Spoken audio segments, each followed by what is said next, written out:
Let's see. It's two. Okay. It's going to be up and down a bit, okay? So don't leave. Don't run out. Yeah. And I find myself in times of trouble, Mother Mary comes to me, speaking words of wisdom, let it be.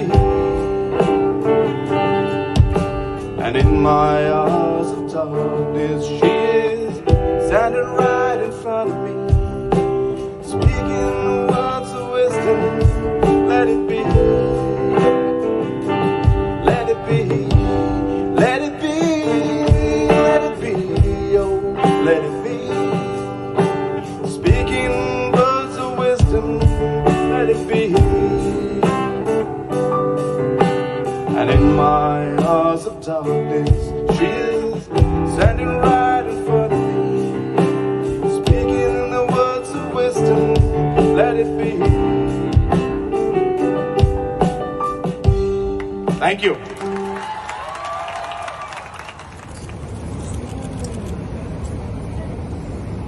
Madam.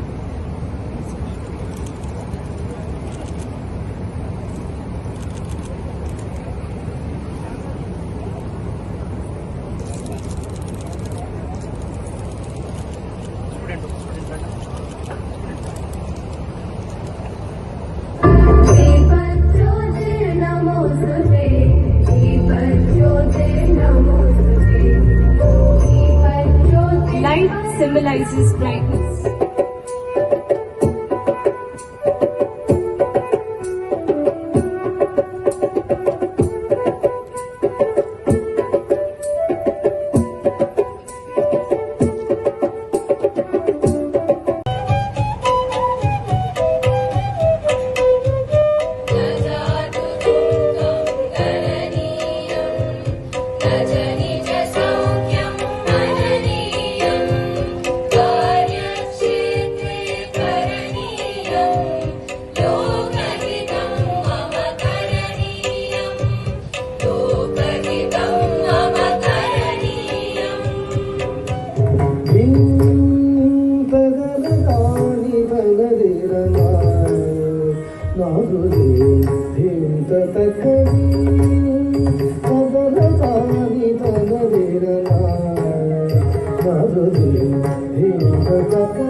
I have a really long speech.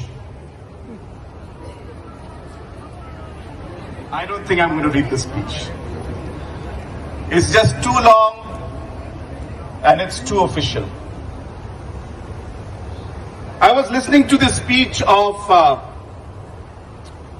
our Father Amar Rao, who was mentioning about my visit.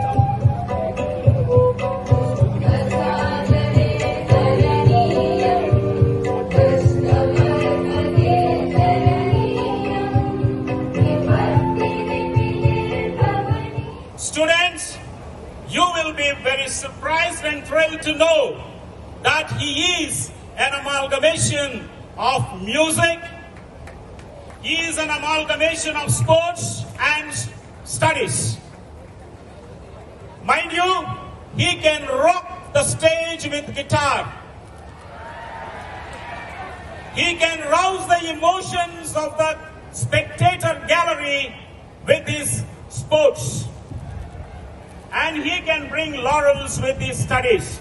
I am sure the better off was sharing with me, she has fallen in love with him because of his guitar.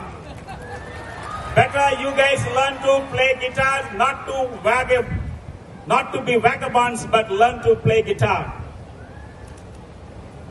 He will be the chief guest and the presider of the function today. Loyola family extends to Sangma a warm welcome to you. So when I'm with politicians and sitting and talking about different policies and issues that are important to the country and the state, you start feeling old. And though I'm not that old, I think I am maybe one of the younger chief ministers of the country. But still, being with older people, you start acting and feeling old and start looking old also. So it's great to be with the young minds. And I keep telling people that whenever I get a chance to be with the young generation, I always take the chance. And I'll tell you, and this is something that I tell almost every young person that I meet. And this is something that I was sitting with some professors in Sydney. I was a member of parliament at that time. And we were discussing about India and China. And while the discussion was on, we came to the youth of India. And we concluded our discussion talking about what is India's greatest strength. And we concluded that India's greatest strength is the youth of this country. GDP is not yet $3 trillion. Apple is made out of about 100,000 to 150,000 people working in it. That makes that company a $3 trillion, almost a $3 trillion company. And India has a population of 1.2 billion people. And we are not yet at 3 trillion.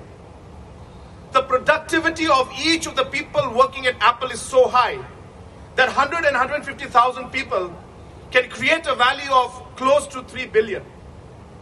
The question is, why can't India, with 1 billion plus population, touch more than 3 trillion, 5 trillion, 10 trillion is what we need to get at. And the big question and the important aspect of this is that it is up to the youth and how we shape them that is going to determine whether we are able to take this country forward to the level that this country deserves, to the level, the potential that we have. And you all know the potential that you have, the youth power that we have. Mold it in the right manner, and it will be the biggest constructive force for this nation. That is the principle that I believe in, and that is the reason why when I was told, let us come to Loyola College, I was more than happy to be here with all.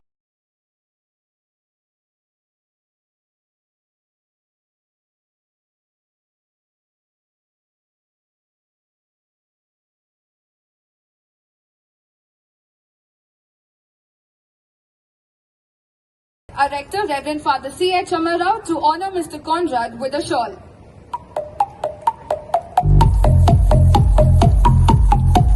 Thank you, Father. Thank